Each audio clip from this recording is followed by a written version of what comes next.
biggest earthquake in the world for 40 years struck under the sea northwest of the Indonesian islands of Sumatra. Sumatra के जो Indonesia में जो Sumatra जगह है वहाँ के आइलैंड्स पे आया था मासिव सी सर्जेस। और आपको पता है यहाँ पर जो समुद्र के तटीय किनारों में जब अगर अर्थक्वेक आता है तो सुनामी कोज करता है। सुनामी या पढ़ेंगे हम second lesson tsunami, what is tsunami, how they arises, कैसे होती हैं। तो सुनामी आपने वर्ड सुना भी होगा। इट फ्रॉम इट्स एपिसेंटर जहाँ से वो ओरिजिन हुआ, bringing death and destruction to the coastal area of south and south east Asian countries ringing the Indian ocean. और जो भारतीय जो हिंद महासागर में उसने बहुत ज़्यादा तबाही ला दी थी। Water surge kilometre inside into many of the islands.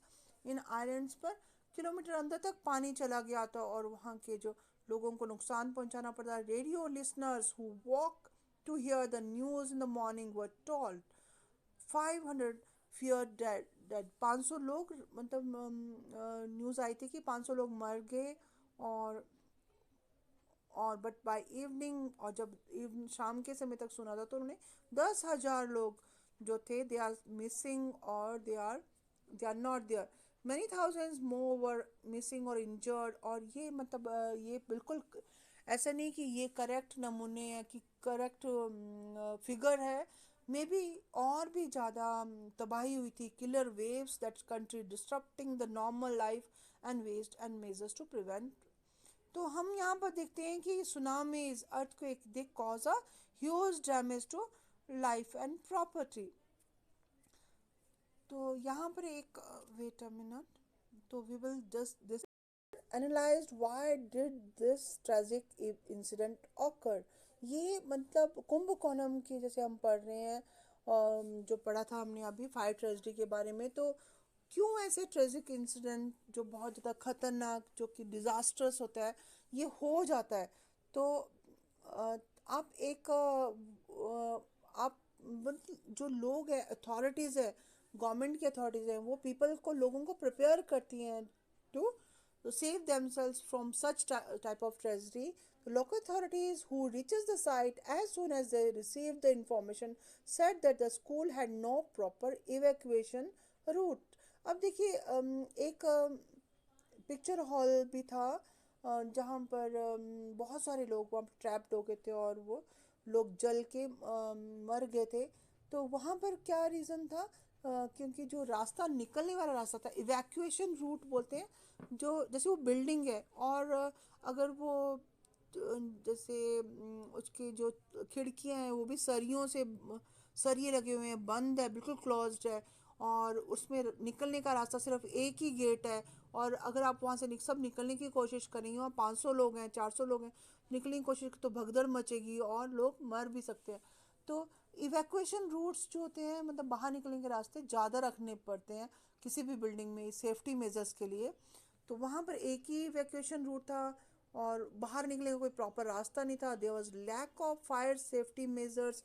आजकल स्कूल्स वगैरह में या किसी भी बिल्डिंग में जो बड़ी बिल्डिंग्स होती हैं जिसमें ज़्यादा मंजिलें होती हैं तो स्टोरी वाली हाई स्टोरी वाली बिल्डिंग्स होती हैं उनमें क्या प्रोवाइड किया जाता है, fire safety measures. Fire extinguisher होते हैं उनके यहाँ, मतलब आग बुझाने के यंत्र रखे जाते हैं, सैंड रखी जाती है और बाल्टियों में भर के, और वाटर भी अवेलेबल होना चाहिए घर में। तो ये सब जो safety measures people they use to put in the schools and other buildings. तो ये वहाँ पर ऐसे कोई मेजर्स नहीं थे due to the lack of awareness among the teachers. जो टीचर्स थी वो इतनी जानकार नहीं थी, स्टाफ मेंबर्स और जो चिल्ड्रन थे स्कूल में वो उनको प्रॉपरली बाहर नहीं निकाला जा सका और ऐसे many precious lifes were lost. जो चिल्ड्रन जो कि किसी देश का फ्यूचर होते हैं वो सारे उनको अपनी जान गंवानी पड़ी। The local hospitals lacked the facility to cope up with the large number of burned victims. और इतने जहाँ के लोकल हॉस्पिटल्स थे वो इतने सारे जो लोग जो बच्चे जो जल गए थे उनको जो घायल थे या उनको उनके पास प्रॉपर फैसिलिटीज़ नहीं थी उनको सेव करने के लिए। और जो चिल्ड्रन थे, स्कूल चिल्ड्रन, जो अदर स्कूल चिल्ड्रन से बड़े, उनको फर्स्ट एड की कोई जानकारी नहीं थी। तो जब तक वो वहाँ हॉस्पिटल्स में पहुंचे तो many have lost their lives. No initiatives were taken up by the authorities to review the structural safety of school functioning in thatched room. ऐसे जो खपरेल की छतों वाले जो कमरे होते हैं, और उनमें क्या कि उनमें अगर जो जल्दी से आग पकड़ते हैं, तो वहाँ पर proper facilities must be there, but there was no facilities.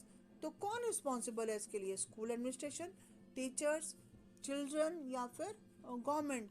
आप किसको रिस्पॉन्सिबल रखेंगे? तो आप यहाँ पर देखें, yes we all are responsible for this. Each one of us has a role to play. We have to prepare our self. हर किसी को अपने प्रिपेयर रहना चाहिए। It was important for the school principal along with other staff members to prepare the school disaster management plan. आजकल स्कूलों में एक ये डिजास्टर मैनेजमेंट क्यों पढ़ाई जाती है? इसका रीज़न है कि दिस मे अराइज, कभी भी हो सकता है। तो अगर how to save yourself, how to give the first aid, how to rescue, उनको बचाना कैसे है, और फायर एक्सटिंग्विशर का कैसे यूज़ करना है आग बुझाने के यंत्र को, तो इनको डूज एंड डोंट्स। अब आग जब लगी हुई है तो उस पर हम पानी नहीं फेंकते हैं, पानी फेंकते हैं बुझाने के लिए। बट आपको पता है फायर एक्सटिंग्विशर में क्या होता है? कार्बन डाइऑक्साइड होती है, उसको उसको बुझाने के लिए। अगर ऑक्सीजन की सप्लाई होगी तो दैट में वो और ज़्यादा भड़केगी। तो इस तरह से मतलब डू एंड डोंट्स क्या होने चाहिए, कैसे सेव करना है। और we are vulnerable to the other hazards. हम इसके लिए प्रोन टू होते हैं। प्रोन टू मतलब हम इसको फेस करते हैं, हम वल्नरेबल होते हैं। वल्नरेबल वर्ड होता है कि मतलब हम लोगों को ये प्रॉब्लम हो सकती है। How you can be safe.